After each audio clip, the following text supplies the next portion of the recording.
what do you do when you're traumatized, like mental health. At one point we locked eyes and I swear that woman stared into my soul. I just got really curious about what this was. That was the first time I felt like whole and like myself since my surgery. Oh shit, I just felt that everywhere. Oh no. That wasn't a great start to the video. But the mug is cute, at least. Good morning, everybody. My name is Amelia, and when I was 17 years old, I went through one of the craziest and most traumatic experiences in my life that actually changed me for the better. So I'll just start from the very beginning. In the last video, I talked about how I had major abdominal surgery when I was 17. It was completely out of the blue. It was such a shock. I had to be rushed to Lionsgate Hospital in Vancouver. And basically what they found was a large mass in my abdomen. They thought it was attached to my ovaries. So when they went in for surgery, they were trying to find this cyst attached to an ovary. And the doctor didn't know what was going on. So he actually had to pass over the surgery to another surgeon halfway through. And what it ended up being was a 20 centimeter tumor attached to my small intestine. In other words, it was the size of a 6-pound baby.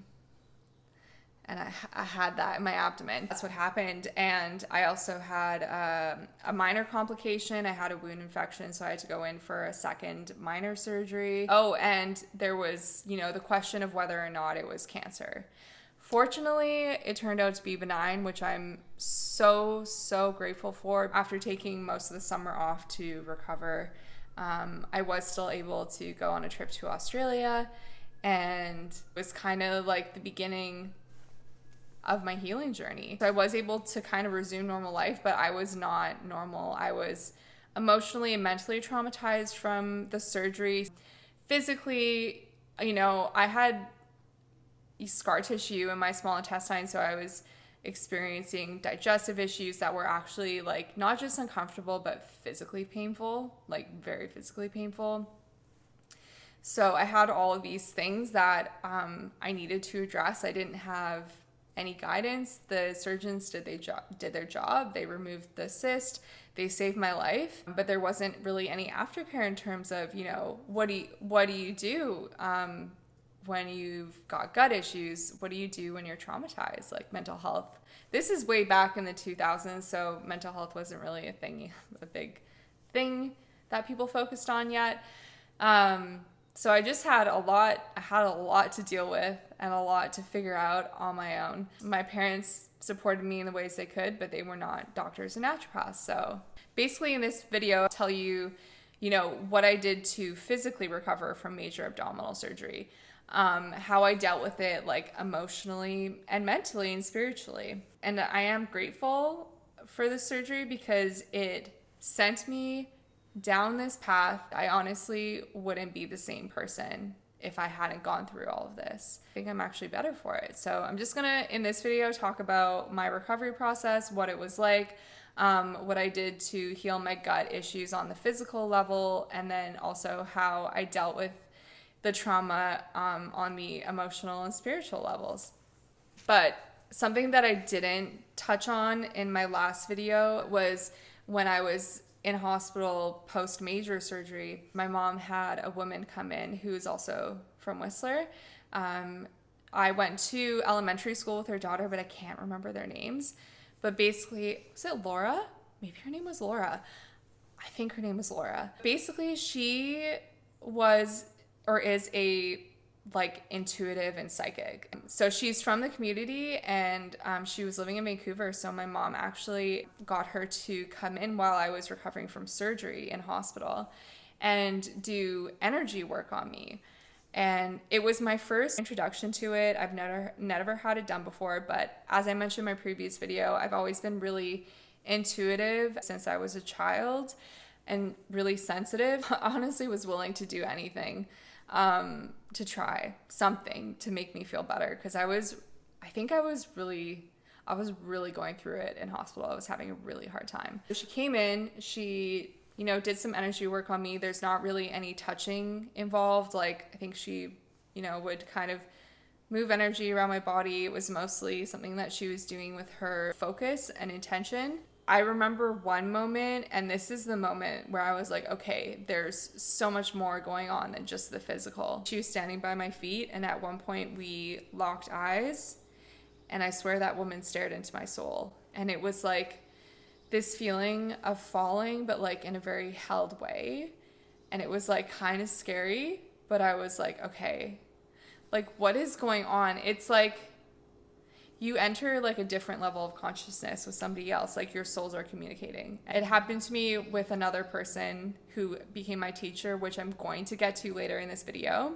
That experience really had an impact on me, and with the energy work as well, and just using kind of like visualization and meditation to get into, like, to tune more into your body. That was kind of my first introduction to it, but it also inspired me to do massage therapy because I just got really curious about what this was and wanted to learn more. So when I was in Australia, near the end of my trip in Australia, I was like, okay, you know, I'm on this, like, I want to learn more about alternative healing therapy. I want to do massage therapy because I've been doing it since I was a kid, and I know I'm good at it. So when I got back to Whistler, this is when I was turning 19.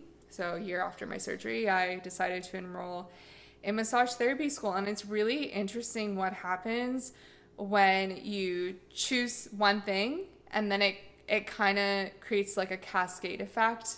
It's like this flow that you get into, and these other things start happening that line up with your path.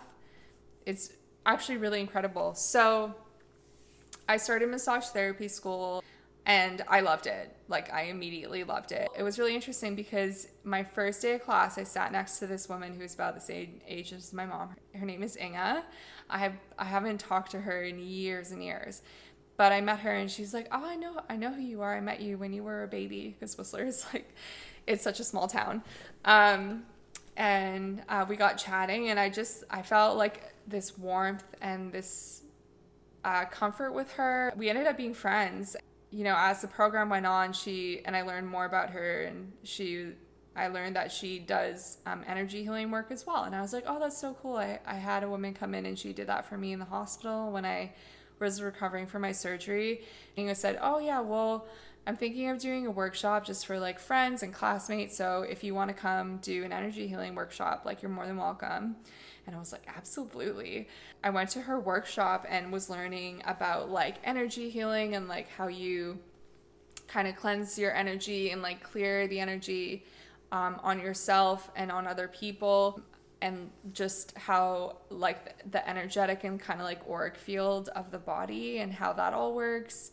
And just tapping into that was, I don't know, it just really opened my mind. It was actually incredible. When I graduated massage therapy school and started doing it in a spa and started working in a spa, I started incorporating a lot of energy work, and it was really nice having feedback from my clients, you know, saying, oh, you have such beautiful energy. Like, I can really feel like I can really feel, you know, when you're doing massage, that you put a lot of good energy into it. Another thing that happened when I was studying massage therapy is I had my first introduction to nutrition. For one of our units, it was like an intro to nutrition. I had a naturopath come in to teach that unit, and it was my first introduction to nutrition and how you can actually use food and supplements to heal your own body. And because I had, you know, digestive issues from major abdominal surgery, I was like, oh, okay, so here's this another thing in my toolkit that I can use to heal my own body, because nobody was telling me what to do. Nobody was telling me what to eat. I didn't know that I should be taking supplements or probiotics. Like, I just didn't have any information. Just didn't like have any guidance or anyone telling me like what to do to help with my problems that I was experiencing. So I started learning about nutrition. We were learning from this book called Healing with Whole Foods. I ended up actually buying that book and reading it cover to cover. And I was like, oh, okay, so if I transition into a more plant-based diet, that means I'm getting more vitamins and minerals. That means I'm getting like fiber, prebiotics. I started transitioning to a plant-based diet after reading that book and having that unit in my course. I went to the health food store and I was like, the health food store has been here the whole time and I never thought to go in it. Talked to a nutritionist there. They recommended like really good quality probiotics. I also started taking Vega protein powder. This kind of like transitioned to more plant-based and taking multivitamin, vegan plant like protein powder, taking good quality probiotics. That started to make me feel really, really good. Like my gut issues were improving, my digestion was improving. I was starting to have like more energy again. I had my first surgery. They didn't know if the cyst was benign or cancerous, so they had to remove a lot of the small intestine. So that left me with a lot of scar tissue, which was causing gut issues. I was like, okay, now I know like I can start to heal my gut issues with food, with supplements. I was learning about energy work. I was learning about, the physical body, how our body like has an innate healing system. It was incredible. I was just so curious, so inspired, but on the emotional and mental levels, I was still really struggling. I was still having like really weird dreams and like nightmares sometimes. After like working in Whistler as a massage therapist for a while, I decided to move to Vancouver.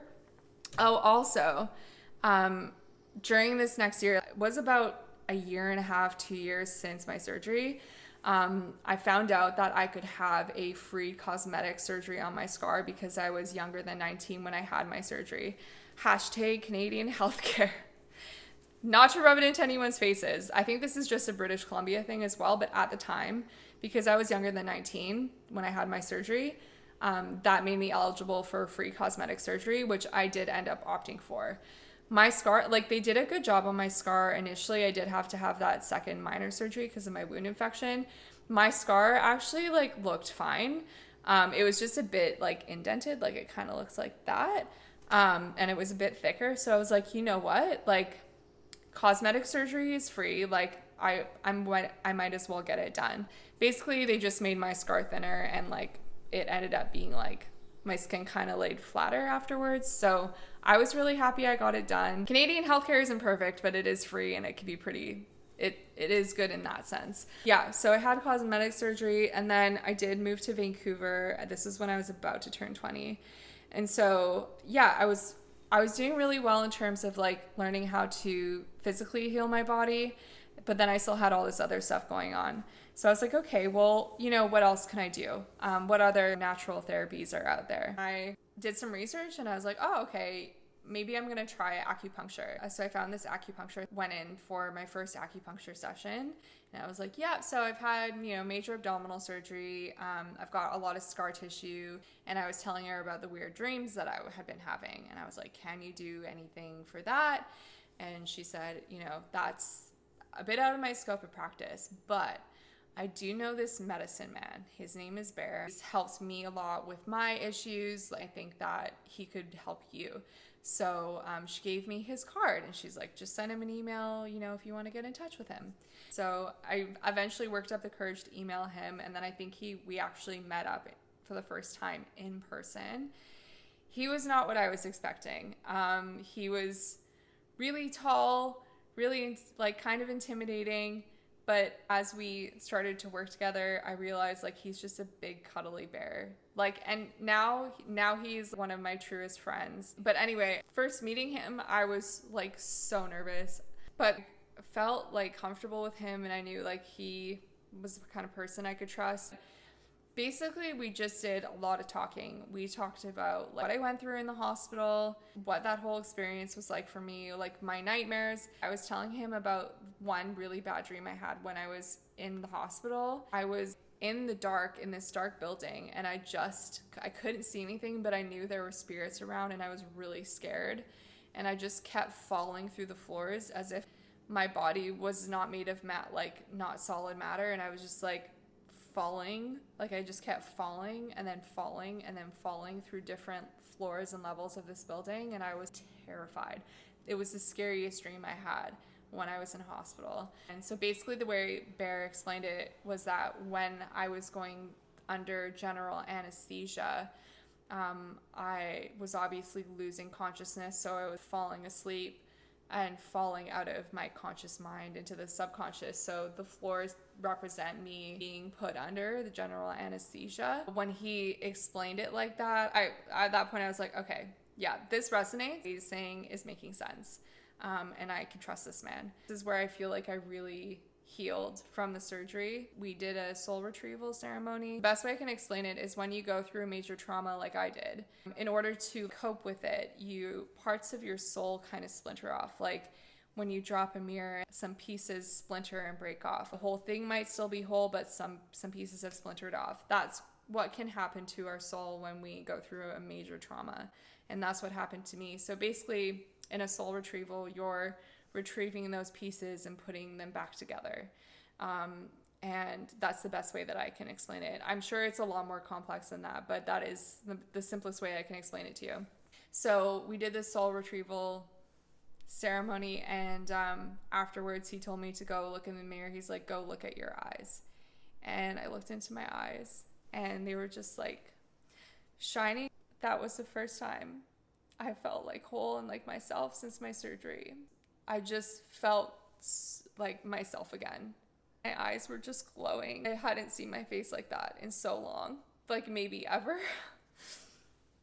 Yeah, it was really beautiful. I kind of been like creating the foundations for this kind of work to happen. Like, I'd had a few different energy healing sessions and learned about that. I had learned about healing my own body on the physical level, so I feel like this was kind of the next step. But working with him was amazing. It was really, really hard to do deep work. But yeah, Bear changed my life. It was really the beginning of my spiritual journey. It's taken many different turns, and it's definitely not been a linear process, but that's basically how I started. And like further down the road, you know, my interest in energy and healing led me to get more curious and interested in sacred sites around the world and natural power centers, I guess. I'd always really been interested in places like Egypt and India, but then as I was going on this healing journey and learning more about my spirituality, I became more curious about sacred places and temples. So that is kind of how it connected with me deciding to later travel all the time. Through going through my surgeries and getting onto this healing journey, I think what I really learned is that our lives are so precious. Things can change so quickly, completely out of the blue. And I think it's what you choose to do with the things that happen to us that are out of our control that really build our character and makes you who you are. I'm grateful for what happened to me because it put me on this path, and I wouldn't change anything about it. If you watched this whole video through to the end, thank you so much for being here and listening to me and being present for my journey. It does actually mean a lot. It's not always easy to talk about this stuff, but I feel like I just need to unpack all of it for myself, but also because I think people will resonate with my story and what I've been through, and especially maybe if they've been through something similar. So thank you for being here. I'm sending you so much love, and I'm gonna see you in the next video. Take care.